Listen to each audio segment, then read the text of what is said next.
رسالت یا رسول اللہ، نعرہ حیدری نعرہ حیدری حسینیت حسینیت یزیدیت یزیدیت برائے کشنودی امام زمانہ صلوات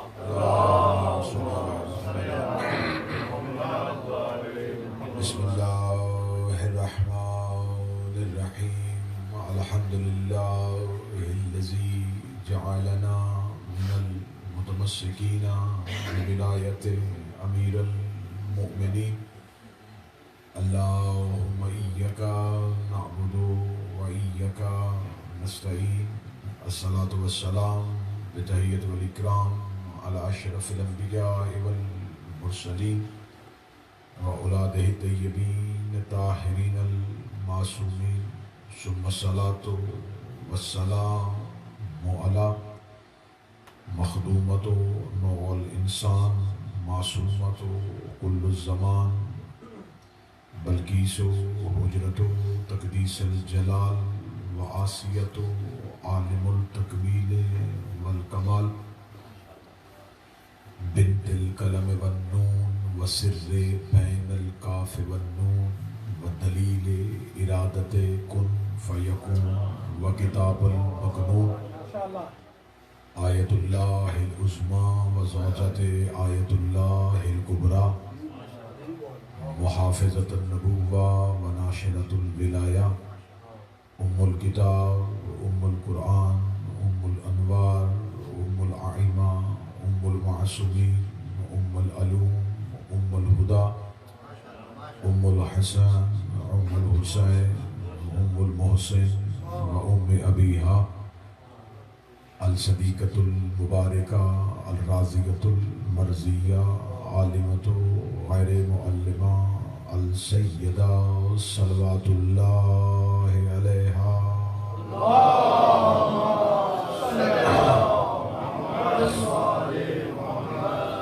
ولعن اللہ تعالی علی اعدائہم اجمعین اما بعد فقد قال حق سبحانہ تعالی فی کتابہ المجید وفرقان الحمید وهو اصدق القائلین وقولہ الحق بسم اللہ الرحمن الرحیم وما خلقت الجن والانس الا لیعبدون بلند الصلوات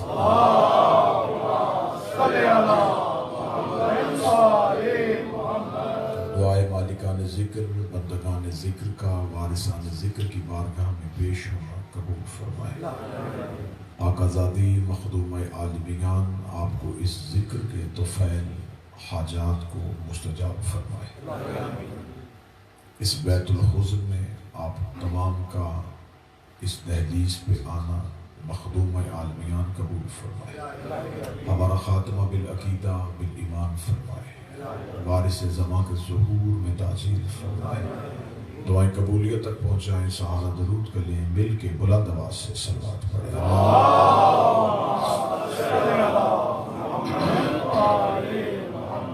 اجازت ہے ذکر شروع کیا میں نے آپ کے سامنے اللہ کے قرآن سے مقدس ترین کتاب سے ایک شعلہ آفاق آیت پڑھی جس میں خدا انسان کے مقصد تخلیق کو بیان کر رہا ہے اس کی ایکو کر بات ہے اس کے بھوت اس کی خداوند متعال ارشاد فرما رہا ہے وَمَا خَلَقْتَ الْجِنَّ وَالْإِنسَ إِلَّا لِيَعْبُدُونَ نہ خلق کرتا میں کسی جن کو اور نہ ہی انسان کو الا سوائے لیعبدون صرف عبادت کے لیے اس کا مطلب ہے کہ انسان کا مقصد تخلیق ہی عبادت ہے عبادت پروردگار پہ احسان نہیں بلکہ انسان کی تخلیق کا مقصد ہے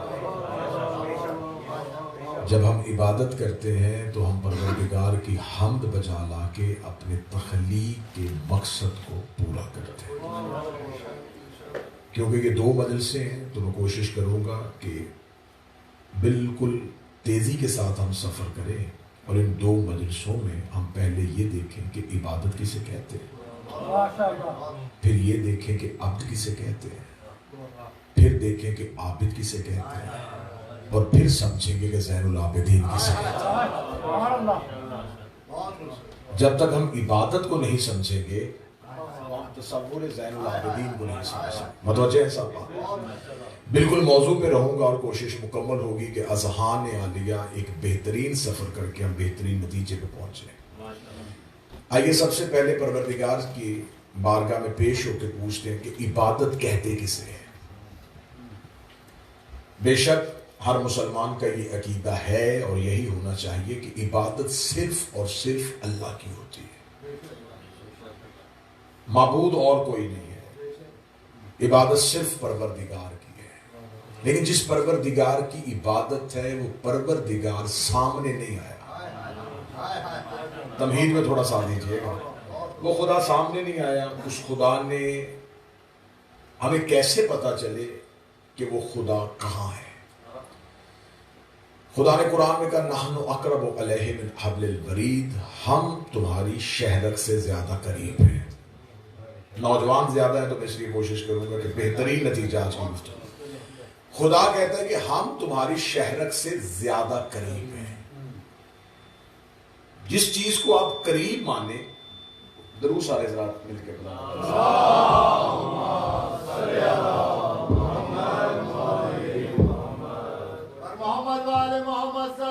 اللہم صلی علی محمد وعلی محمد۔ جس چیز کو قریب مانے تو قریب کے لیے فاصلے کا ہونا ضروری ہے۔ ہمیشہ تین چیزیں ہوتی ہیں، یا کوئی چیز متصل ہوتی ہے، یا قریب ہوتی ہے، یا دور ہوتی ہے۔ دعویٰ یہ ہے کہ اللہ قریب ہے، اس کا مطلب ہے کہ قریب کے لیے فاصلہ ضروری ہے۔ میں اپنے ہاتھوں سے مثال دے دیتا ہوں، یہ میرا ہاتھ اس ہاتھ کے قریب ہے، اس کا مطلب یہ درمیان میں نہ یہ ہے نہ یہ ہے۔ اگر ہم کہیں گے کہ اللہ ہمارے قریب ہے تو درمیان میں فاصلہ رکھنا پڑے گا، اور اس فاصلے میں اگر اللہ نہیں تو پھر اس فاصلے میں کیا ہے؟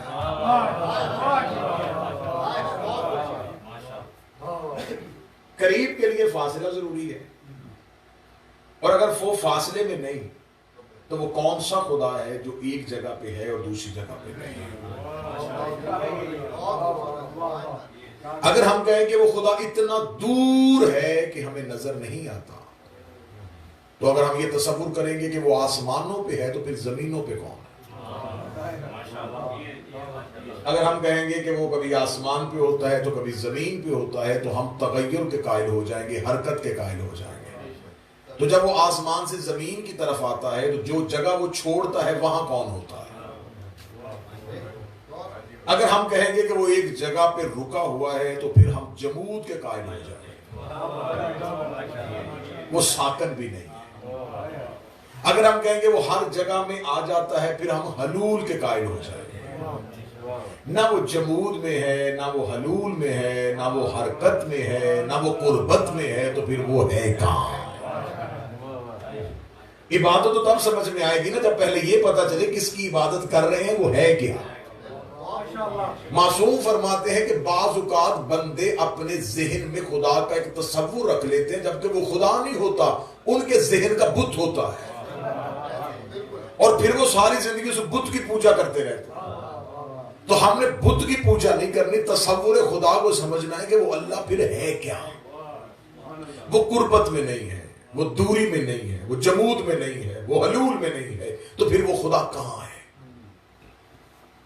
تو آئیے میں اس تمہید کو زیادہ خشک نہ کروں کیونکہ یہ موضوع اتنا خشک ہے، تو میں تمہید کو اور مختصر کرتا ہوں۔ آئیے جب تک علی کے دروازے پہ نہیں جائیں، اور میں پوری ذمہ داری کے ساتھ کہنے لگا ہوں کہ لوگوں نے الزام لگایا ہے کہ شاید علی ولی اللہ پڑھنے والے اللہ کو نہیں مانتے، جیسی توحید علی ولی اللہ والوں کو آتی ہے نا وہ اللہ والوں کو نہیں آتی۔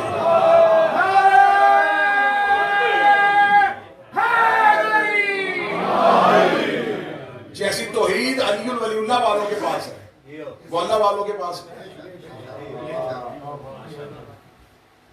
میں کفر سمجھتا ہوں جو بندہ علی کو خدا کہے، کیونکہ جس نے علی کو خدا کیا اس سے مطلب اس نے علی کو جان لیا۔ اس نے پہچانا تو خدا کا، اور جو پہچان میں آ جائے وہ علی نہیں ہوتا.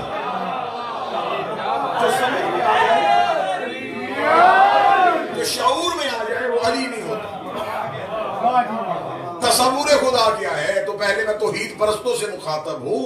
جو آپ احباب بیٹھے تو آپ تو ماشاءاللہ سارے ہی علی اللہ والے ہیں. تو میری کیمرے کی آنکھ میں بھی آنکھ ہے، جہاں جہاں دیکھا اور سنا جائے گا. تو میں پہلے توحید پرستوں سے مخاطب ہوں. بغیر علی کے مجھے اللہ ڈھونڈ کے دکھا.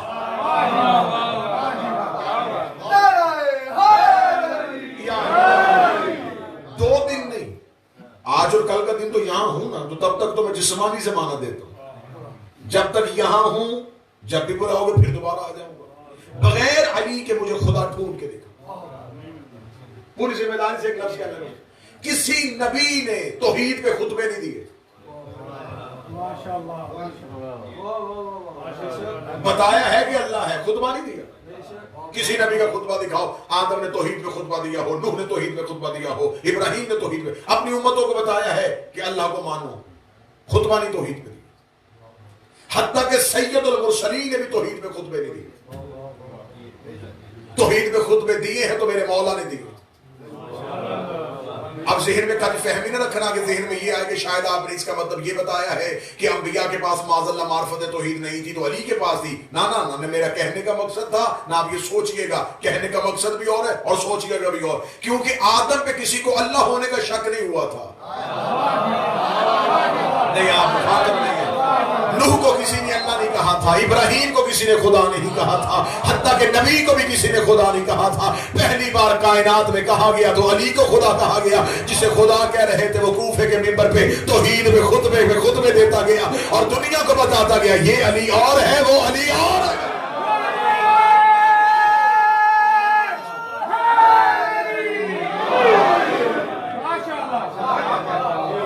بہت مشکل ہے معرفت توحید علی کے بغیر. جو بندہ علی کو اللہ کہنا چاہے گا تو وہ پہلے علی کو سمجھے گا، اور علی کو سمجھنے کے لیے اسے نہج البلاغہ پڑھنی پڑے گی. جب وہ نہج البلاغہ پڑھے گا تو علی بور ہی توحید پہ رہے ہیں. علی ولی اللہ پڑھنے والے کی توحید کمزور نہیں ہو سکتی.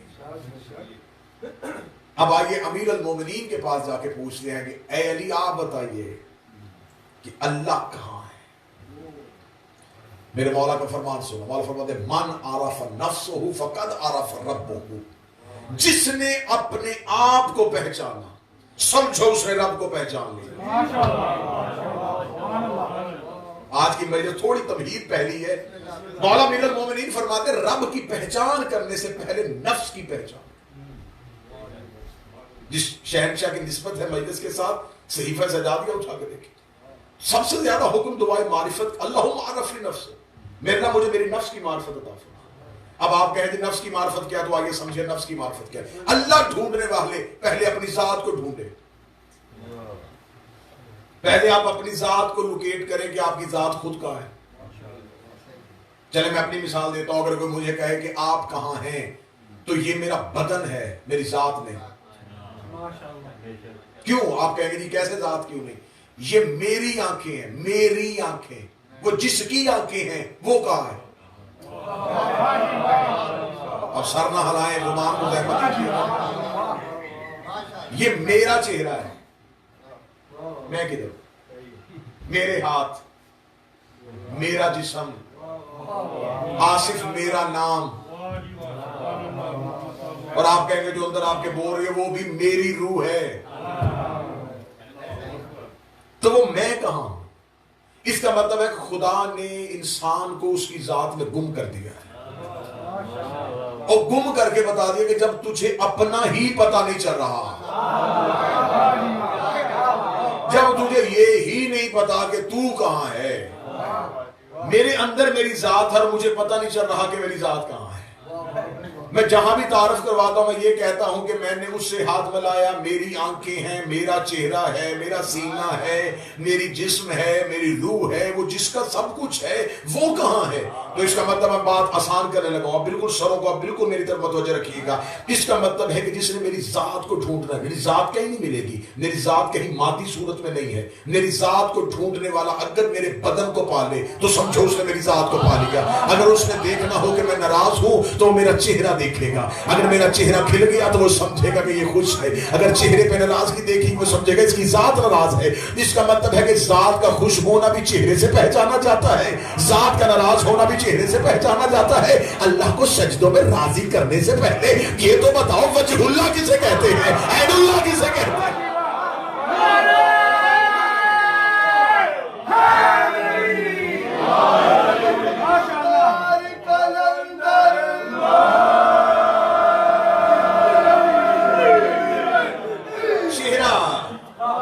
چہرہ بتاتا ہے، چہرے سے پتا چلتا ہے۔ تو خدا بدن والا چہرہ نہیں رکھتا۔ کوئی نہ سمجھے کہ میں نے خدا کا معاذ بدن بنا دیا اور بدن پہ چہرہ رکھ دیا۔ جس کا بدن ہو وہ اللہ کیسا؟ علی کی ذات توحید کا چہرہ ہے۔ اسی وجہ سے آپ سر اٹھانا، میں جملہ آپ خطابت کا دے لگا، علی کا چہرہ پروردگار کا چہرہ۔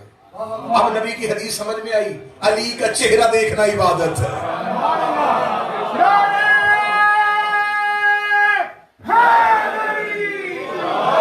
چہرہ علی کا دیکھو۔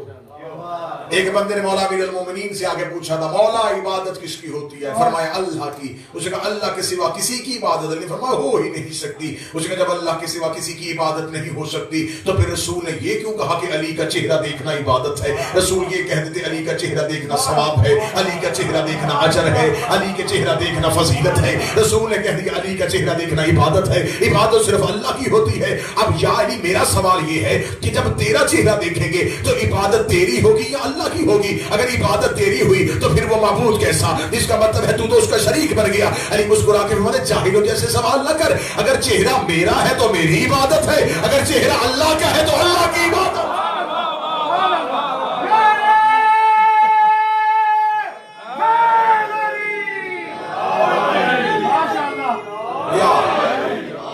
مطلب چہرہ بات عبادت پروردگار۔ علی فرماتے ہیں جس نے نفس کو پہچانا اس نے رب کو پہچانا۔ اب آئیے توحید سنیے گا، آج کا موضوع توحید، تاکہ عبادت کا پتہ تو چلے کہ بندے بت پوچھ رہے ہیں یا خدا پوچھ رہے ہیں، عبادت کر کس کی رہے ہیں؟ اب مولا امیر المومنین سے پوچھا کہ خدا کہاں ہے؟ اب جملہ سنیے، جملہ میرا نہیں، جملہ میرے شہنشاہ کا ہے۔ میرے وارث فرماتے ہیں اللہ فاصلے کی وجہ سے دور نہیں، کمال کی وجہ سے نظر نہیں آ رہا۔ پھر جملہ سننا، امیر المومنین فرماتا ہے یہ بچے ذرا فون نیچے رکھ کے مجلس میری سنو نا، وہ اس ویڈیو پہ یقین کرو، آپ تھوڑے بندے ہیں تو سنیں نا مجھے۔ علی فرماتے ہیں کہ وہ خدا فاصلے کی وجہ سے نظر نہیں، یہ بندہ بڑی اتنی دور ہے کہ نظر نہیں آ رہا۔ علی فرماتے ہیں وہ کمال کی وجہ سے نظر نہیں آ رہا۔ میں بہت خوبصورت ایک جملہ دے لوں گا، کئی دفعہ کسی چیز کا بہت قرب اسے غائب کر دیتا ہے۔ ہم آنکھ سے ساری دنیا دیکھتے ہیں لیکن آنکھ کی پتلی کو نہیں دیکھتے۔ جس آنکھ کی پتلی سے ساری دنیا دیکھ رہے ہیں وہ آنکھ کی پتلی ہمیں نظر نہیں آ رہی۔ اب یہ دیکھیں نا، یہ ہاتھ میرے یہاں پہ مجھے نظر آ رہا ہے، یہاں پہ نظر آ رہا ہے، یہاں پہ نظر آ رہا ہے، اب مجھے نظر آنا بند ہو گیا۔ کئی دفعہ کسی چیز کا اتنا قرب بھی اسے غائب کر دیتا ہے۔ اب پتا چلا کہ امام زمانہ غائب نہیں ہے، میرے شہنشاہ غائب نہیں ہے۔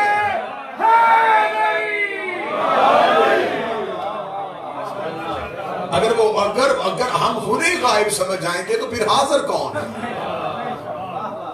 جیسے پروردگار اپنے کمال کی وجہ سے نظر نہیں آ رہا، حجت خدا بھی کمال کی وجہ سے نظر نہیں آ رہا۔ امیر المومنین فرماتے ہیں اس کا کمال قرب اسے اوجھل کیا۔ یعنی فرماتے اسے دیکھنے کے لیے یہ آنکھ نہیں چاہیے. امیر المومنین پھر اسے کہاں ڈھونڈے؟ فرماتے تمہیں کیوں ضرورت ہے انہیں ڈھونڈنے کی؟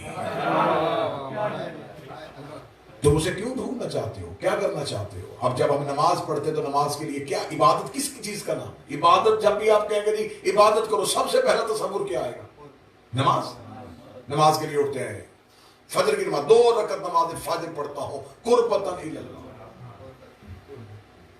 اب یہ پہلی نیت کا حصہ اردو میں ہے، وہ آپ کو پتہ چل گیا. 2 رکعت یہ پتہ سب کو، فجر یہ بھی پتہ چل گیا، واجب ہے یہ پتہ چل گیا. جس میں عقیدہ تھا نا وہ عربی میں قربتاً الی اللہ. میں یہ نماز کس لیے پڑھ رہا ہوں؟ نیت کیا ہے؟ اور اللہ نے نیت واجب کی ہے. نماز کی نیت مستحب نہیں، واجب نماز میں سے، واجبات نماز میں سے نیت مصلی پہ آ کے دوبارہ منہ سے کر. میرے مالک تو ہماری نیتوں سے واقف ہے. جب میں بستر سے اٹھا تھا تو میری نیت تھی، جب میں وضو کر رہا تھا تو نیت تھی، مسا کیا نیت ہے، میں وضو کر کے مسا کر کے بستر سے اٹھ کے مصلی پہ آ گیا ہوں تو نیت تھی تو آیا. تو جب میں آ ہی گیا ہوں تو میری نیت کو جانتا ہے. اس نے کہا نہیں پھر بھی نیت کر تاکہ تجھے پتا تو چلے کہ پڑھ کیوں رہا ہے. اب صرف یہ نہیں ہے کہ علی ولی اللہ والے یہ نیت کرتے، سارے یہ نیت کرتے ہیں. نماز پڑھتا ہوں قربتاً الی اللہ، قربتاً الی اللہ، اللہ کی طرف قریب ہونا چاہتا ہوں. تو پہلے مجھے بتاؤ جس طرف قریب ہو رہے وہ ہے کس طرف؟ قربتاً اللہ نہیں، اللہ کے قریب نہیں، الی اللہ. الہ جس طرف وہ رہتا ہے اس طرف قریب ہونے لگا تو وہ ہے کس طرف؟ اب میں مجمع سے کہوں گی تھوڑا تھوڑا میری طرف آئیں تو اس کا مطلب میں ادھر ہوں، ادھر نہیں. اگر ہم اللہ کی طرف قریب ہو رہے ہیں تو اللہ کسی ایک جگہ پہ ہے اور دوسری جگہ پہ نہیں. تو قربتاً الی اللہ کہاں سے ڈھونڈیں گے؟ اللہ کس طرف رہتا ہے؟ تو اگر اللہ کی طرف نہیں مل رہی تو پھر اللہ کے طرفدار ڈھونڈ لیتے ہیں، ان کو ڈھونڈ لیتے ہیں جو ہمیں اللہ کی طرف لے کے جائیں گے. جی تمہید مکمل ہو گئی تو آئیں عبادت کے تصور کو اجاگر کرتے ہیں، آئے قرآن کی کچہری میں جاتے ہیں اور قرآن سے جا کے پوچھتے ہیں اے اللہ کا قرآن تو بتا، میں اللہ کے قریب ہونا چاہتا ہوں، اللہ کس طرف رہتا ہے. اس نے کہا میرے پاس 4 ایسے نام ہیں جو تجھے اللہ کا پتہ بتا دیں گے، جو ایڈریس بتا دیں گے کہ اللہ کہاں رہتا ہے. ان 4 کا دعویٰ ہے کہ ہم پروردگار کے قریب گئے تھے. میں نے کہا نام بتا میں ان کے بارگاہ میں جاؤں. اس نے کہا پہلا ہے موسیٰ نبی، اس کو قرآن میں کلیم اللہ کہا گیا، اللہ سے باتیں کرنے والا. تو باتیں کرتا تھا تو اس نے دیکھا ہوگا، تو اس سے جا کے پوچھ کے اللہ کہاں رہتا ہے. میں موسیٰ کلیم اللہ کی بارگاہ میں گیا، میں نے کہا اے اللہ کا نبی میں نماز کی نیت کر لی ہے اللہ کے قریب ہونے کے لیے. مجھے قرآن نے بتایا کہ تو اللہ کا رستہ جانتا ہے، تو مجھے بتا اللہ کہاں رہتا ہے. موسیٰ نے کہا میں تو خود کوہ طور پہ رک جاتا تھا، کوہ طور پہ مجھے روک دیتا تھا، کوہ طور سے آگے میں گیا نہیں. تو تجھے اللہ ملنے کے لیے آیا تھا؟ فرمایا بدن میں نہیں آتا تھا، جسم میں نے بھی نہیں دیکھا، مجھے ایک آواز سننے کو ملتی تھی،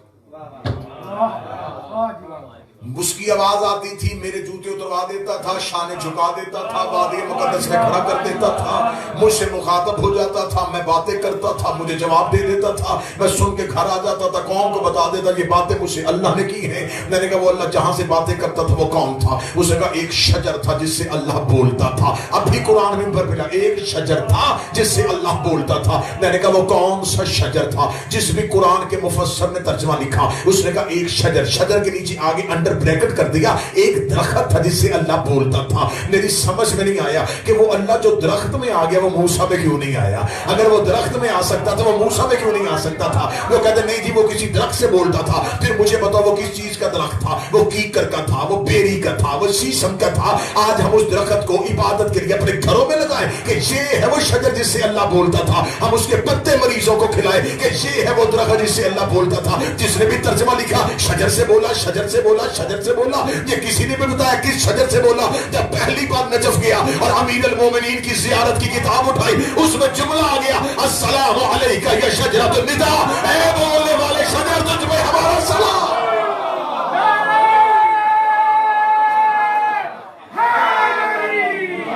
اے بولنے والے شجر تجھ پہ ہمارا سلام. تو پروردگار بولا موسیٰ کے ساتھ اور شجر سے. میں نے قرآن سے کہا یہ تو نہیں اللہ کو دیکھ پایا، اب تو بتا کسی اور نے بھی اللہ دیکھا ہے؟ اس نے کہا ہاں ایک اور ہے، بیٹا ہے مریم کا، تھوڑا بولتے رہیے گا، نام ہے اس کا عیسیٰ۔ اس کا دعویٰ ہے کہ یہ چوتھے آسمان پہ اللہ کے قریب ہے، اور تو بھی نماز کی نیت کر چکا ہے قربتاً الی اللہ کی، تو جہاں تو جانا چاہتا ہے وہاں وہ بیٹھا ہے، اس سے جا کے پوچھ۔ میں بارگاہ عیسیٰ میں گیا، میں نے کہا اے مریم کے بیٹے، اے بطول زادہ، تو بتا تو اللہ کے قریب ہے؟ اس نے کہا چوتھے آسمان پہ رکا ہوں، اور یہ کہہ کے روک دیا ہے فانتظر وانی معکم من المنتظرین، تو بھی انتظار کر، میں بھی انتظار کر رہا۔ ہم سے بندے کہتے ہیں نا کہ آپ یہ کام نہیں کرتے، یہ کام نہیں کرتے۔ قرآن بائے بسم اللہ سے اٹھاؤ اور سینے والناس تک آؤ، 4 کام ہیں جو پروردگار نے کیے ہیں، 4 آیتیں میں ممبر سے پڑھ دیتا ہوں۔ فَاشْهَدُ وَإِنِّي مَعَكُم مِّنَ الشَّاهِدِينَ، خدا کہتا گواہی دو تم بھی، میں بھی تمہارے ساتھ گواہی دے رہا ہوں۔ اس کا مطلب اللہ کا پہلا کام ہے گواہی دینا۔ دوسرے کا خدا کہتا فَانْتَظِرْ وَإِنِّي مَعَكُم مِّنَ الْمُنْتَظِرِينَ، انتظار کرو تم، میں بھی تمہارے ساتھ انتظار کر رہا ہوں۔ تیسری جگہ پہ خدا کہتا یصلون علی النبی، میں بھی درود پڑھ رہا ہوں، تم بھی درود پڑھو۔ چوتھی جگہ پہ یلعنہم اللہ علیہم یلعنون، تم بھی لعنت کرو، میں بھی لعنت کر رہا ہوں۔ اس کا مطلب ہے پروردگار 4 کام کرتا ہے، یا گواہی دیتا ہے، یا انتظار کرتا ہے، یا درود پڑھتا ہے، یا لعنت کرتا ہے۔ آج مولوی کہتے داڑھی رکھو نبی کی سنت ہے، مسواک کرو نبی کی سنت ہے، شلوار ٹخنوں سے اوپر باندھو نبی کی سنت ہے۔ تو سارے کام وہ کرتا ہے جو نبی کرتا ہے، ہم وہ کرتے ہیں جو خدا کرتا ہے۔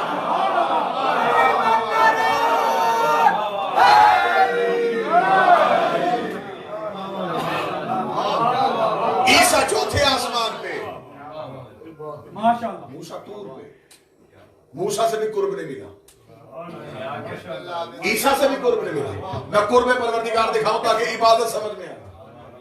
میں نے کہا قرآن، عیسیٰ تو چوتھے آسمان پہ کھڑا ہے، قرآن نے کہا پھر آگے چل، ایک ہے، نبی نہیں ہے فرشتہ، اور عام بھی فرشتہ نہیں، سید الملائکہ، افضل الملائکہ۔ یہ وہاں سے وحی لیتا ہے، یہاں آ کے لیتا ہے، اور وحی ہوتی ہے اللہ کی بات، تو یہ اللہ کی گفتگو یہاں پہنچاتا ہے۔ تو اگر یہ لے کے آتا تو اس نے دیکھا ہوگا۔ اس سے جا کے پوچھ، میں نے جبریل کے سامنے ہاتھ جوڑے، میں نے کہا تو جس دہلیز کا نوکر ہے نا، اس کے سب ہونے کا دعویٰ میں نے بھی کیا ہے، تو مجھے بتا تو نے اللہ دیکھا ہے؟ لیکن مجھے بادشاہ حسین کی عزت کے سماعت ہوئی، جب میں جبریل کے پیچھے دوڑا، وہ بھی سدرہ پہ کھڑا کانپ رہا تھا۔ اس نے کہا میری انتہا ہے سدرہ، اس سے آگے کبھی گیا نہیں۔ ایک بار جانے کی کوشش کی تو اس نے کہا میرے ہی نور سے تیرے پر جل جائیں گے۔ میں نے کہا اس کا مطلب ہے موسیٰ طور پہ رک گیا، عیسیٰ چوتھے آسمان پہ رک گیا، تجھے اس نے سدرہ پہ روک دیا، اس سے آگے کیا؟ اس نے کہا اس سے آگے کیا کائنات ہے میں نے نہ کبھی دیکھی نہ مجھے پتا، یہ نور ہے، بشر ہے، سریا ہے، تحت ہے، کیا ہے مجھے تو نہیں پتا، اس کی آگے کون سی دنیا ہے، کون سے عالم انوار ہے۔ اس نے مجھے یہاں روک دیا، اس سے آگے جو کیا ہے وہی بتائے گا۔ میں نے کہا کسی کو گزرتے ہوئے دیکھا ہے؟ اس نے کہا میں رک گیا تھا اور مصطفیٰ نلین پہن کے چلا گیا تھا، میں رک گیا تھا، نبی نلین پہن کے چلا گیا تھا۔ مجھے نہیں پتا پہلی مجلس میں بندوں کے بدن یہاں پہ ہوں گے اور روح نجف میں علی کی دہلیز پہ جا کے گرے گی۔ میں نے جا کے پوچھا اے ختم الانبیاء، میں اللہ کا قرب ڈھونڈنے کے لیے گیا تھا، اس نے مجھے مصلی پہ ملایا تھا، میں نے وعدہ کر لیا ہے قربتاً الی اللہ۔ موسیٰ کوہ طور پہ کھڑا ہے، عیسیٰ چوتھے آسمان پہ کھڑا ہے، جبریل سدرہ پہ کھڑا ہے، تو بتا تو اللہ کے کتنا قریب گیا ہے؟ اسے کیا تو میں بھی قریب تھا، لیکن کیا کرتا جب پردہ اٹھا جو ہاتھ آیا وہ ہاتھ علی کا تھا۔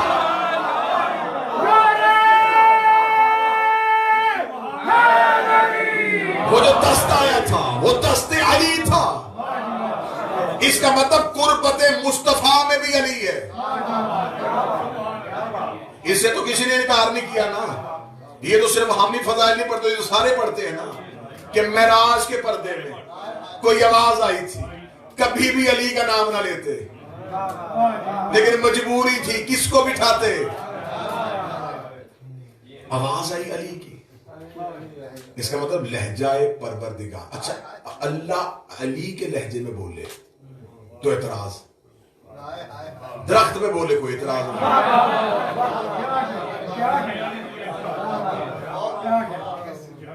شجر پہ بولے کہتے کوئی اعتراض نہیں، اللہ پہاڑ سے بولا کوئی اعتراض نہیں، اللہ نبیوں سے گفتگو کرتا رہا، کبھی پتھر سے کبھی شجر سے، کوئی اعتراض نہیں۔ اس کا مطلب ہے قربت نظر آ گئی کہ قربت الہی کا نام ہے علی۔ الصلاۃ معراج المومن، نماز مومن کی معراج ہے۔ مصطفیٰ کی معراج علی کے بغیر نہیں ہو رہی۔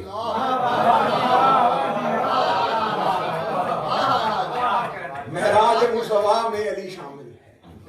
اس کا مطلب ہے کہ عبادت کے معیار کو سمجھنے سے پہلے سمجھنا پڑے گا کہ خدا کا عبادت اگر کرنی ہے تو عبادت کرنی کیسے ہے۔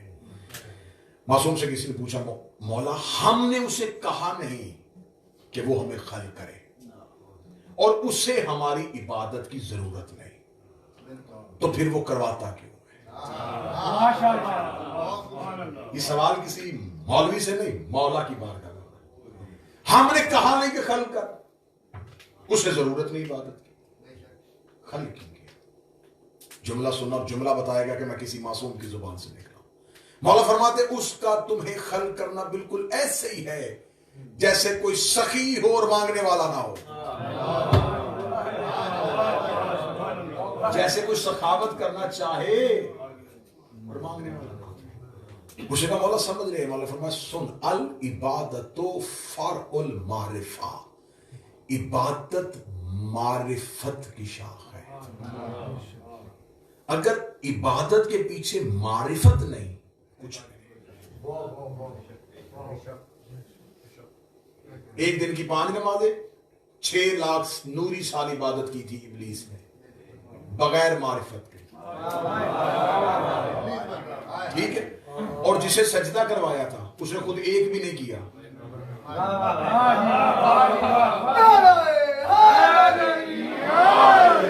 میں زبان کٹواتا ہوں، مجھے کو ثابت کرے کہ آدم نے پہلے سجدہ کیا۔ خدا تو قرآن میں کہتا فائدہ سویت و نفخت، تو ابھی ہم نے اس کو سیدھا ہی کیا تھا، اس لیے ہمیں روح اور اس میں روح پھونک، فقہ اللہ ساجدین، اور ان سے کہا سجدہ کرتا۔ وہ سجدہ کس بنیاد پہ ہوا تھا؟ جس نے جو ابلیس بنا اس کے پاس تکبر تھا عبادت کا، اور جس کو سجدہ ہوا اس کے پاس کیا تھا؟ معرفت۔ کس چیز کی معرفت تھی؟ میرا نوجوان دوست سمجھنا، کبھی بھی زندگی میں اللہ سے بغیر معرفت کے علم نہ مانگنا۔ بغیر معرفت کے علم شیطان بناتا ہے۔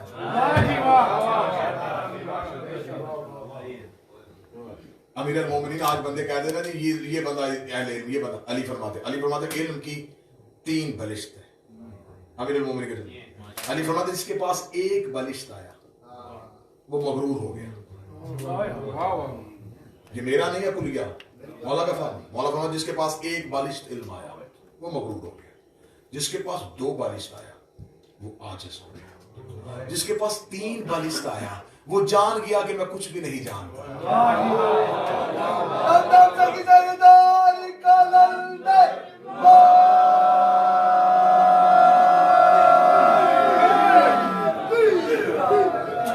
بالکل عرفانی مجلس سنا رہا ہوں، بغیر داد کے لالچ کے، بغیر داد کے لالچ کے، کوئی خطابت کی گھن گرج نہیں، سارے خانقاہی نظام کے لوگ بیٹھے ہو، تو اس لیے بالکل عرفانی مجلس سنا رہا ہوں۔ مولا فرماتے جس نے ایک بلشت پایا مغرور ہو گیا، میرے جیسا کوئی نہیں، وہ اسی غرور میں مر گیا۔ جو اس سے اوپر گیا وہ عاجز ہو گیا، اور جسے ہم نے اس سے بھی اوپر کیا وہ سمجھ گیا کہ میں کچھ نہیں۔ علم معرفت، اب میرے نوجوان بچے پریشان ہوں گے کہ علم اور معرفت میں کیا فرق ہے، تو میں بتا دیتا ہوں۔ کسی چیز کو الگ الگ پہچاننا معرفت ہے۔ مثلا مجھے پتا یہ مائک ہے، یہ ممبر ہے، یہ پانی ہے، یہ معرفت ہے۔ یہ مائک کیسے چلتا ہے، یہ پانی کیسے پینا ہے، یہ علم ہے۔ چیزوں کو اپنی اپنی جگہ پہ رکھنا معرفت ہے۔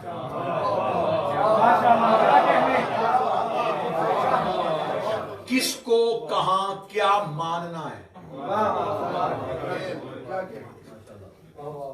زیارت بھی معرفت کے بغیر ہو تو کچھ بھی نہیں۔ ابو جہل نبی کو دیکھ رہا تھا، زیارت کی تو کیا جنتی ہو گیا؟ اس کو علم تھا کہ یہ نبی ہے، ابو طالب کو معرفت تھی کہ یہ نبی ہے۔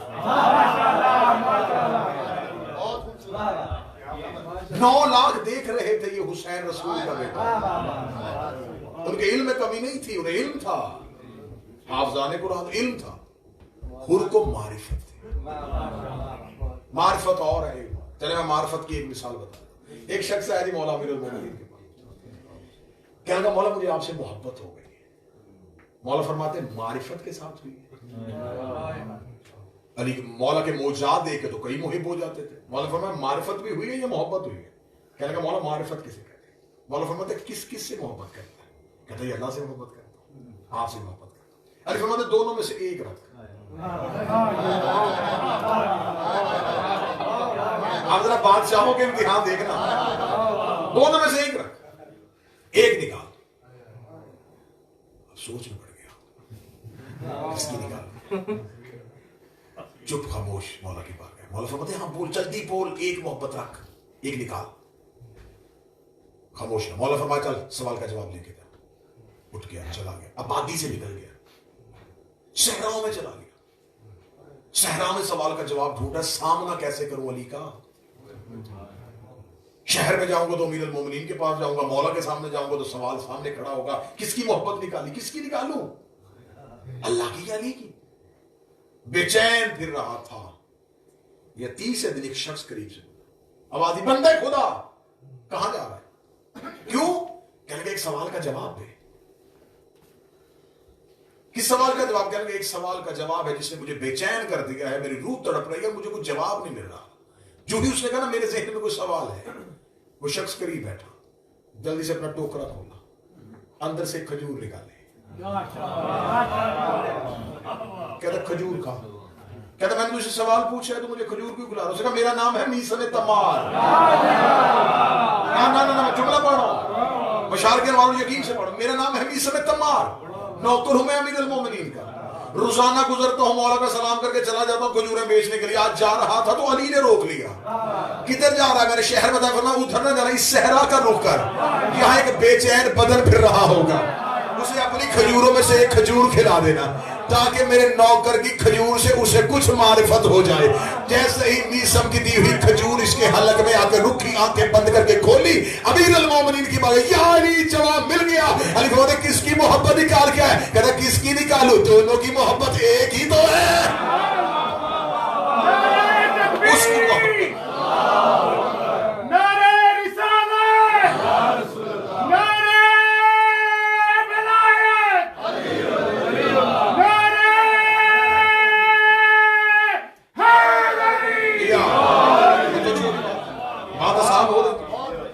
اور بات آسان کرتے ہیں اس کی، مولا فرماتے ہیں عبادت کے لیے شرط ہے معرفت ہو، جس کی عبادت کر رہے ہو اس کا پتہ ہو کہ وہ کون ہے۔ بغیر معرفت کی عبادت ٹکرے ہیں، نہیں چاہیے ان کو کوئی ایسی عبادت جس میں معرفت ہی نہ ہو۔ کتنا خوبصورت مجھے مولا کا ایک اور فرمان یاد آ گیا، مولا فرماتے ہیں سجدہ کر کے تکبر کرنے سے بہتر وہ شخص ہے جو گناہ کر کے شرمندہ ہو جاتا ہے۔ عبادت میں تکبر کرنے سے وہ بہتر ہے جو گناہ کر کے شرمندہ ہو جاتا ہے، کیونکہ عبادت تو عاجزی سکھاتی ہے۔ اب معرفت کیا ہے؟ کسی چیز کو الگ الگ پہچاننا، اسے معرفت کہتے ہیں۔ اب جب عبادت سمجھ میں آئے گی کہ جس کی عبادت کر رہے ہیں، اب خدا اس عبادت میں ہم سے چاہتا کیا ہے؟ معصوم سے ایک بندے نے پوچھا کہ اللہ ہم سے عبادت کیوں کروا رہا ہے؟ فرمایا اس لیے کہ ہماری معرفت ہو، کیونکہ وہ آ نہیں سکتا تھا، تم جا نہیں سکتے تھے، وہ آ جاتا وہ نہ رہتا، تم وہاں چلے جاتے تم نہ رہتے، اس کو ضرورت تھی ہدایت دینے کی، تمہیں ضرورت تھی ہدایت لینے کی، تمہارا نقص جانے نہیں دے رہا تھا، اس کا کمال آنے نہیں دے رہا۔ اب تو بالکل نتیجے کے قریب آئے، تم اتنے ناپاک تھے، ابتدا بھی ناپاک، انتہا تم جا نہیں سکتے تھے، وہ اتنا پاک ہے کہ کسی کو نہیں پتا کب سے پاک ہے۔ کب تک پاک ہے؟ وہ ہدایت دینا چاہتا ہے، تم لینا چاہتے ہو، وہ آ نہیں سکتا، تم جا نہیں سکتا، اس نے درمیان میں رکھا ہمیں، اس سے لیتے ہیں، تمہیں دیتے ہیں، ماشاءاللہ ماشاءاللہ، ہم اس کے خالق اور مخلوق کے درمیان وسیلہ ہیں۔ سبحان اللہ۔ اب بالکل نتیجے قریب ہے، جو اس کی تمام نعمتوں کو صرف انسانوں تک نہیں، ذرے ذرے تک جو بھی فیض پہنچتا ہے وہ ہمارے وسیلے سے پہنچتا ہے، وہ ہمیں دیتا ہے، ہم آگے تقسیم کرتے ہیں، اور جو تقسیم کرتے ہیں وہ ظرف کے مطابق کرتے ہیں۔ میں بات کو آسان کر دیتا ہوں بچوں کے لیے، یہ جو اب پتہ نہیں یہاں پہ ہوتے کہ نہیں ہوتے، پاکستان میں جو بڑے ٹرانسفارمر ہوتے ہیں وہاں وولٹیج زیادہ ہوتا ہے، وہاں بجلی زیادہ آتی ہے تو وہ اس کے اندر تھرمل پاور ہوتا ہے، وہ اس کو ٹھنڈا کرتا ہے، گھروں کو اتنا پہنچاتا ہے جتنی گھروں میں ضرورت ہوتی ہے۔ اگر وہ پورے کے پورے وولٹیج گھروں میں آ جائے نا تو ہر چیز جل جائے۔ دیکھ نہیں لیا تھا موسیٰ کے طور میں ساتھیوں کا حال، یہ سورج کی ایک ٹکی جو ہے نا اللہ کی مخلوق ہے، آپ تصور کریں یہی زمین پہ آ جائے تو کیا ہوگا؟ تو جب اس کی مخلوق کا احاطہ نہیں کر سکتے، فرماتے ہیں وہ ہمیں دیتا ہے، ہم تمہیں دیتے ہیں۔ جتنی بھی نعمتیں ہیں جہاں جہاں پہنچتی ہیں وہ ہمارے فیض سے پہنچتی ہیں، جتنی بھی دعائیں ہیں وہ ہمارے بغیر وہ وصول ہی نہیں کرتا۔ یہ میرے بدے ہاتھ میں منت کر کے جا رہا ہوں، جب وہ اللہ سب کچھ ہونے کے باوجود، اتنی بڑی طاقت ہونے کے باوجود، اللہ کل شیء قدیر ہونے کے باوجود ان کے بغیر ہم تک نہیں آتا تو ہماری عبادت ان کے بغیر قبول کیسے کر لے گا؟ جو سب کچھ کر سکتا تھا وہ ان کے بغیر ہم تک نہیں آیا، ہماری عبادت ان کے بغیر قبول کیسے کرے گا؟ مولا فرماتے ہیں وہ ہم اللہ اور بندوں کے درمیان وسیلہ، ہم یہ بھی نہیں ہیں وہ بھی نہیں، یہاں آتے ہیں تو یہ ہو جاتے ہیں،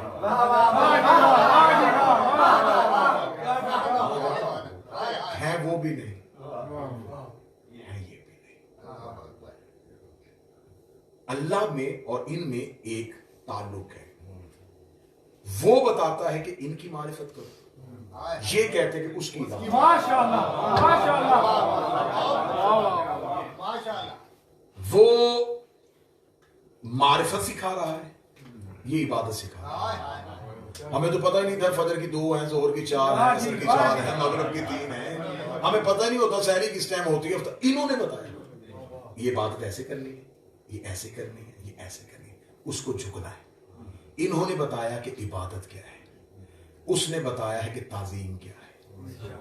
یہ سجدے کر کر کے عبادت سکھاتے رہے، وہ درود پڑھ پڑھ کے تعظیم سکھاتا ہے۔ اللہم صلی علی محمد و آل محمد، میں بالکل آپ نتیجے کے قریب آ گیا۔ وہ درود پڑھ پڑھ کے تعظیم سکھاتا ہے، یہ سجدے کر کر کے عبادت سکھاتا ہے۔ انہوں نے بتایا کہ عبادت کیا ہے، اس نے بتایا تعظیم کیا ہے، وہ تعظیم سکھا رہا ہے، یہ عبادت سکھا رہا ہے۔ اب آج سب سے بڑا جھگڑا کیا ہے؟ جن کے پاس تعظیم ہے وہ عبادت کو تیار نہیں، جن کے پاس عبادت ہے وہ تعظیم کو تیار نہیں۔ میرے قوم کے نوجوانوں، میرے ماتمیوں، مسلح عبادت وہ کٹہرا ہے جہاں اللہ علی کی گواہی لیتا ہے۔ علی ولی اللہ چوک میں کھڑے ہو کے پڑھنے کا نام نہیں، وہ تمہیں مسلح میں بلاتا ہے الحمد سننے کے لیے نہیں، وہ تم سے قل ہو اللہ نہیں سننا چاہتا، وہ تمہیں کہتا ہے کہ میں نے تمہیں ایک گواہی پہ قائم کیا تھا، عاقم الصلاۃ، اس پہ قائم ہو۔ اس نے پورے قرآن میں یہ نہیں کہا صلی نماز پڑھ، اس نے کہا عاقب قائم کر، قائم کی جاتی ہے ہمیشہ گواہی، اس کا مطلب ہے مصلی بچھوایا ہی کسی گواہی کے لیے تھا۔ آؤ اور گواہی کو قائم کرو۔ اس گواہی کا کوئی فائدہ نہیں جو چوک میں ہو اور عدالت میں نہ ہو، اس گواہی کا کوئی فائدہ نہیں جو گھر کے ڈرائنگ روم میں ہو اور عدالت میں جا کے نہ دی جائے۔ مسلح عبادت ہے ہی علی کی گواہی کے لیے، یہاں آؤ تاکہ گواہی دو کہ جس گواہی پہ تمہیں قائم کیا تھا اس پہ ہو کہ نہیں ہو۔ ہم نے مسلح پہ دینی ہے گواہی، یہاں اس نے کرنی ہے ان کی معرفت کے بغیر اس نے عبادت قبول ہی نہیں کرنی. یہی تو وجہ ہے. انہوں نے اللہ سکھایا ہے, اللہ نے 14 سکھائے. ماشاءاللہ. اسی وجہ قبر میں علی سوالوں کے جواب کے لیے آئے گا, کیونکہ قبر میں عقیدہ پوچھا جائے گا. جب حاشر میں اعمال ہوں گے, جب اللہ کی عبادت قبول کروانے کے لیے بندے کھڑے ہوں گے, تو اس وقت خدا قرآن میں کہتا روکو ہی نہیں, ابھی میں نے ان سے کچھ پوچھنا ہے. خدا کی عبادت یہ پوچھیں گے, ان کی معرفت وہ پوچھیں گے. اب جن کے پاس عبادت ہے ان کے پاس تعظیم نہیں, جن کے پاس تعظیم ہے ان کے پاس عبادت نہیں. آج کی گفتگو یہیں پہ ختم ہو گئی. کل انشاءاللہ معیار ابدیت, عابد اور پھر زین العابدین پڑھیں گے. آج جملہ آسان کر دیتا ہوں, ایک تصویر میں دونوں رشتے دکھا دیتا ہوں, عبادت تعظیم. یہ انہوں نے عبادت سکھائی, اس نے تعظیم سکھائی. ایک تصویر ہے, دونوں رشتے آنے لگے. مسجد تھی مدینے کی, عبادت ہو رہی تھی اللہ کی, پشت پہ آ کر تعظیم ہے.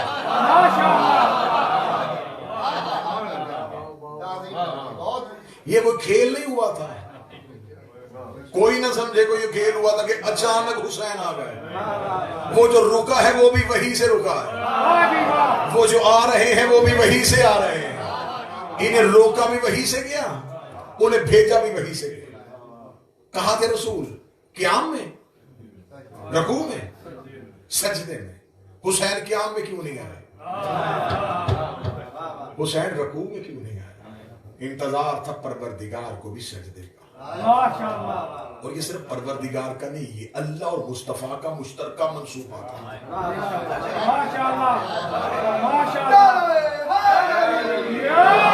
اب انہوں نے عبادت سیکھ لی, اب انہیں حسین سکھائیں. کہیں یہ عبادت سے حسین کو علیحدہ نہ کرنا.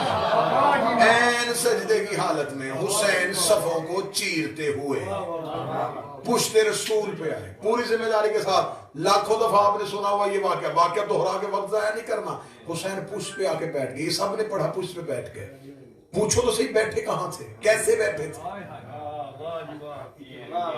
قبلہ کی طرف منہ کر کے نا, حسین نے پشت کی قبلہ کی طرف, چہرہ کیا نمازیوں کی طرف. اب چپ نہ رہو جنہیں تقریر جہاں سے شروع کی تھی, قربتاً الی اللہ, جدھر دیکھو گے تمہیں اللہ کا چہرہ نظر آئے گا. حسین نے چہرہ کر دیا صحابہ کی طرف, پشت کر دی بیت اللہ کی طرف. حسین بیٹھ گئے آ کے پشت میں, رسول تھے سجدے میں, تعظیم آ گئی پشت پہ. اگر تو خدا کہتا تعظیم ہٹا دے اور عبادت روک دے, پھر ہم آج کہتے جلوس روکو پہلے نماز پڑھو, ماتم روکو پہلے نماز پڑھو. لیکن حسین کے آنے سے رسول نے کیا کیا؟ فرمایا تعظیم آ گئی, اب عبادت بڑھنی شروع ہو گئی ہے, اب عبادت رکے گی نہیں, اب عبادت بڑھنی شروع ہو گئی ہے. اب مجھے بتاؤ, جب رسول سجدے میں تھے کیا رسول پہ وحی نہیں ہوتی؟ جس کا مطلب ہے نبی سجدے میں تھے, نبی کو پتا چل گیا تھا میری پشت میں میرا نواسا نہیں آ کے بیٹھا. رسول کو پتا تھا حسین میری پشت پہ آ کے بیٹھ گیا ہے. رسول نے سبحان ربی یا اللہ کی تسبیح کو بڑھا دیا. رسول کے ذہن میں حسین, رسول کی سوچوں میں حسین, رسول کے تخیل میں حسین.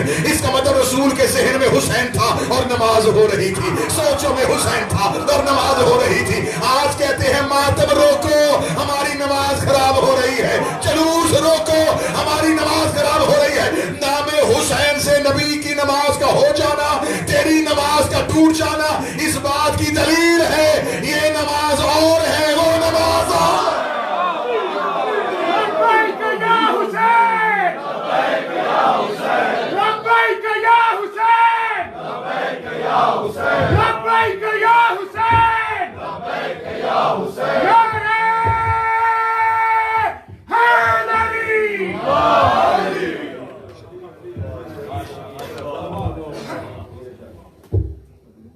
عبادت میں معرفت ہو تو عبادت. آج کا وقت زیادہ تمہید میں گزر گیا, اور کل انشاءاللہ مسلسل نتائج آپ کے مہمان کو ہدیہ کریں گے. معیار ابدیت کیا ہے اور معیار عبادت کیا ہے, اور عابد کسے کہتے ہیں, اور پھر دیکھیں گے کہ زین العابدین کسے کہتے ہیں. ہمیں فخر ہے کہ ہمارے پاس صرف عابد ہی نہیں, زین العابدین, صرف ساجد ہی نہیں, سید الساجدین ہے. آج کیونکہ کل شہادت پڑھیں گے, آج بادشاہ کی مصیبت کے 4 جملے پڑھو. میں 4 مشکل نمازیں پڑھنے لگا ہوں اور اسی میں مصائب ہو جائے گا۔ پہلی مشکل ترین نماز تھی رسول کی بیٹی کی، جو دروازہ جلنے کے بعد سیدہ نے پڑھی۔ یہ پہلی مشکل نماز ہے، اس سے پہلے نمازیں آسانی میں ہوئی ہیں۔ پہلی مشکل نماز پڑھی رسول کی بیٹی نے، کیونکہ شہادت مخدومہ نہیں پڑھنی اور مخدومہ کے مصائب نہیں پڑھنے، بیت الحزن منصوبی بی بی کے ساتھ ہے۔ تو میں مصائب کا پہلا جملہ شہزادی کی بارگاہ میں ہدیہ کرنے لگا، اور جو آنسو آئے گا وہ شہزادی کو ہدیہ ہوں گے۔ میں ایک ہی جملے میں بی بی کا مکمل درد صدا سے معافی مانگ کے پڑھنے لگا ہوں۔ مشکل نماز کیسے تھی؟ قبر رسول پہ آ کے مولا حسن نے کہا تھا، نانا مجھے تیری عزت کی قسم ہے، میری ماں اب قنوت نہیں پڑھ سکتی، میری ماں کا نماز میں اب قنوت کے لیے ہاتھ ہے۔ یہ پہلی نماز تھی جو رسول کی بیٹی نے مشکل میں پڑھی۔ دوسری نماز ہے میرے مولا حسن کی، 19 رمضان کی نماز۔ بابے کا لہو مسلح پہ تھا اور مولا حسن کہہ رہے تھے سبحان ربی الاعلی۔ یہ دوسری نماز تھی جو سادات کے گھر سے مشکل ترین میرے مولا امام حسن۔ تیسری مشکل نماز تھی کربلا کے کریم کی۔ وہ نماز کیسے مشکل تھی؟ قاسم کے لہو کے چھینکے، اکبر کا خون بدن پہ، اصغر کا لہو داڑھی پہ، بیٹوں بھتیجے اور بھانجوں کی لاشوں کے درمیان کھڑے ہو کے جب کریم کربلا نے کہا اللہ اکبر، تو کربلا کی زمین کانپ گئی۔ 3 نمازیں پڑھ لی، چوتھی نماز سنو۔ چوتھی مشکل ترین نماز تھی علی کی بیٹی عالیہ کی۔ وہ کون سی نماز تھی جو شہزادی نے شام میں غریبوں کو پڑھی تھی؟ جو ہائے کہہ سکے وہ ہائے کہنا، جو رو سکے وہ رو لینا، میں غیر سید ہوں، میں کھل کے درد پڑھوں گا، سادات کا دل دکھے گا۔ یہ نماز اس لیے مشکل تھی، سید الساجدین فرماتے میں نے پہلی بار ماں بغیر چادر کے نماز پڑھی، خاک شفا کا برقع تھا، اور علی کی بیٹی جلے ہوئے خیموں کی راکھ پہ سر رکھ کے کہہ رہی تھی سبحان ربی الاعلی و بحمدہ۔ یہ نماز مشکل ہو گئی علی کی بیٹی کی۔ 5ویں اور آخری نماز سنو، 5ویں اور آخری نماز اس شہنشاہ کی جس کو رونے کے لیے ہم بیٹھے ہیں۔ مولا کریم کربلا کی نماز مشکل لیکن حسین زین العابدین نہیں، مولا حسن کی نماز مشکل لیکن حسن سید الساجدین نہیں، سید الساجدین بنے میرے بادشاہ، زین العابدین بنے میرے بادشاہ۔ سادات سے معافی مانگ کے جملہ پڑھوں گا۔ مصائب اور مقتل کی کتابیں لکھتی ہیں سید الساجدین کی گردن میں ایک وزنی توق، اس توق کا ایک ٹکڑا آج بھی ہندوستان حیدرآباد دکن میں ہے، پورے محلے کو دارالشفا کہتے ہیں۔ میں اس جگہ کی زیارت کر کے آیا ہوں۔ یہ صرف توق نہیں تھا، اس کے اندر لوہے کی برچیاں لگی تھیں، اس کے دونوں طرف لمبی لمبی زنجیریں تھیں۔ دائیں ہاتھ کی زنجیریں بھی مولانا کے ہاتھ میں تھی، بائیں ہاتھ کی زنجیریں بھی مولانا کے ہاتھ میں تھی۔ جو سید بیٹھا مجھے معاف کر دینا، سید الساجدین کبھی بازار میں دائیں ہوتے تو بائیں والا ملاؤن زنجیریں کھینچ لیتا، بائیں ہوتے تو دائیں والا ملاؤن زنجیریں کھینچ لیتا۔ گردن کا توق اتنا وزنی تھا، میرے مولا سید الساجدین جتنی دیر سفر میں رہے اس وزن کے ساتھ مولا کی کمر جھکی۔ کتنا وزنی تھا، ایک واقعہ سن لو تو تمہیں رونا آ جائے۔ بازار میں ایک علی کا صحابی آ گیا تھا جو جنگ صفین میں علی کے ساتھ، اس کی آنکھیں نبینا ہو چکی تھی۔ اس نے بازار میں سر حسین کا قرآن سنا، اس نے لوگوں کے ہجوم کو کہا محمد زندہ ہو گئے؟ کہنے کہ کیوں؟ اس نے کہا ہو بہو لہجہ محمد ہے جو قرآن پڑھ رہا ہے۔ کسی نے بتا رسول نے، رسول کا بیٹا حسین ہے۔ اس کا کون سی مجبوری بنی جو حسین شام آ گئے؟ انہوں نے کہا حسین شام نہیں آئے، حسین کے سر کو کاٹ لیا گیا ہے، حسین نیزے کی نوک پہ قرآن پڑھ رہے ہیں، نیزے کی نوک پہ حسین کا نام سننا تھا، اس نے تلوار کے قبضے پہ ہاتھ رکھا، کسی نے ہاتھ پکڑ کر حسین کا بیٹا سجاد ہے، سجاد کا نام آنا تھا، یہ بازار میں تلوار لے کے نکلا۔ سید الساجدین کی آواز ہے، یو میرے نانا کا صحابی، میں تیری جنت کا ضامن ہوں، لیکن تلوار نہ نکالنا، میں ماں ساتھ لے کے آیا ہوں، میں بہنیں ساتھ لے کے آیا ہوں۔ اس نے فوراً تلوار نیام میں رکھی، قدموں پہ ہاتھ رکھ کے کہتا مولا